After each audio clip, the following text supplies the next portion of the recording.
आपने जिस व्यक्ति को कॉल किया है वह अभी दूसरी कॉल पे व्यस्त है।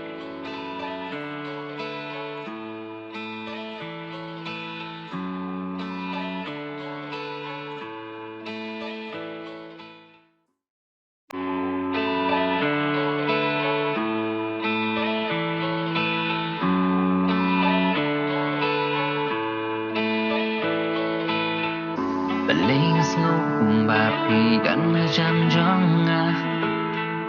Bala ba cha ngai na nga pi don ta Kum ba buat kar ngai sha dir bút xiên na pai